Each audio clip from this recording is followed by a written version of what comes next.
Këto ishin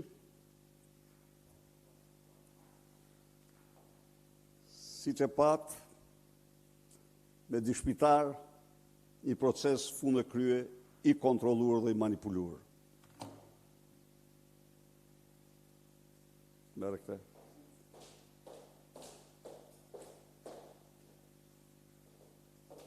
Pyetje.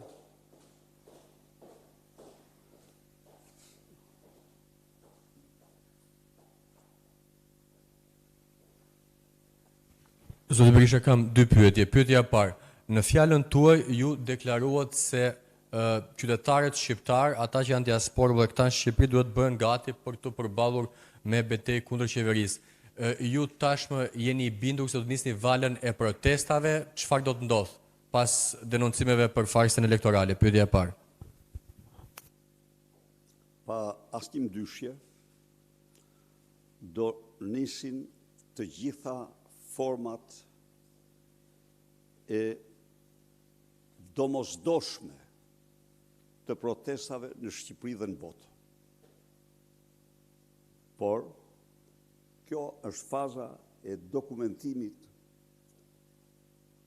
e verifikimit të gjithë farsës elektorale që ka ndodhur në Shqipëri, me votën shqiptarëve në Shqipëri dhe në diasporë. Dhe kjo vazhdon sepse, si që shifni, dy rrethe, do i paraqesim këtu, janë kontrolluar në Shqipëri për ligjshmërinë e procesit dhe në tërësi konstatohen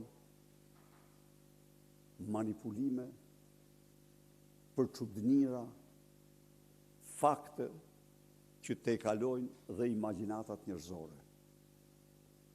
Pra ne po bëjmë këtë verifikim, nuk është i thjeshtë, sepse është mjaft edhe i komplikuar, por dhe kohë konsumues. Kontrolli videove është më hektik se sa kontrolli i fletëve të votimit. Kontrolli i kutive të votimit ka tjerë. Pra, ky është një proces të cilët ne do i shkojmë. Do i shkojmë gjërë në fund. Për të faktuar se Edi Rama kur, se si Edi Rama instaloi farsën elektorale në Shqipëri dhe s'ka fituar kur zgjedhjet. Ata që besojnë se Edi Rama ka fituar zgjedhjet në këtë farsë, ata ose janë njerëz që s'kan minimum në kulturë ligjore elektorale dhe nuk dinë ç'është farsa, ose pastaj janë njerëz në shërbim të tij. Unë nuk mund të them se çfarë janë. Natyrisht, ka një propagandë të papërmbajtur për të mundur me spostuar, për të spostuar vëmendjen nga kjo punë e jashtëzakonshme që po bëhet nga ne për dokumentimin e farsës. Ka argumenta nga më banalet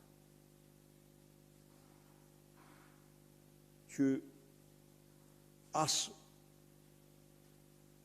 njerëz me IQ stër minimale nuk do ja lërin vetes t'i përdorin.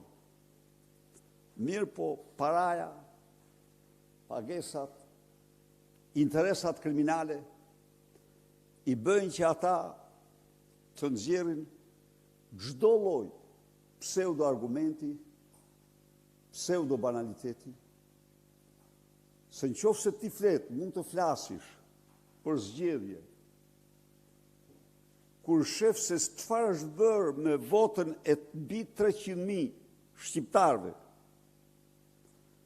që janë një seksion i këtyre zgjedhjeve, kur konstaton se sa gjërësisht është përdorur treni bullgar, po marr vetëm këtë, unë po i lë të gjitha, sepse kultura elektorale ligjore, çdo njeriu që ka besën e saj, e detyron të mos pranoj përzgjedhje po fars të gjitha ato procese në të cilat qeveria jep në kundërshtim me ligjin gjysmë miliard euro prokurime, në të cilat qeveria jep 100 euro për 48% të votuesve shpërblim në mes fushatës elektorale, në të cilat qeveria përdor 10 mijëra punoj si operator politik elektoral, në të cilat qeveria përdor të gjithë potencialin e saj logjistik në zgjedhje, në të cilat qeveria përdor fal 200 milion euro 2 ditë para zgjedhjeve, në të cilat qeveria dekreton mbjelljen e një sipërfaqe 140 herë më të madhe sa lejon ligji me kanabis, vetëm për zgjedhjet. Pra, këto, për ato që kanë minimumin e kulturës ligjore elektorale apo që njohin ABC-n e parimeve universale të zgjedhjeve janë të mjaftueshme për të kuptuar që kjo është një farsë elektorale. Por, e kam thënë dhe them, vota vdiq pa hyrë në kuti. Dhe megjithatë, ditën e zgjedhjeve, në procedurën e zgjedhjeve,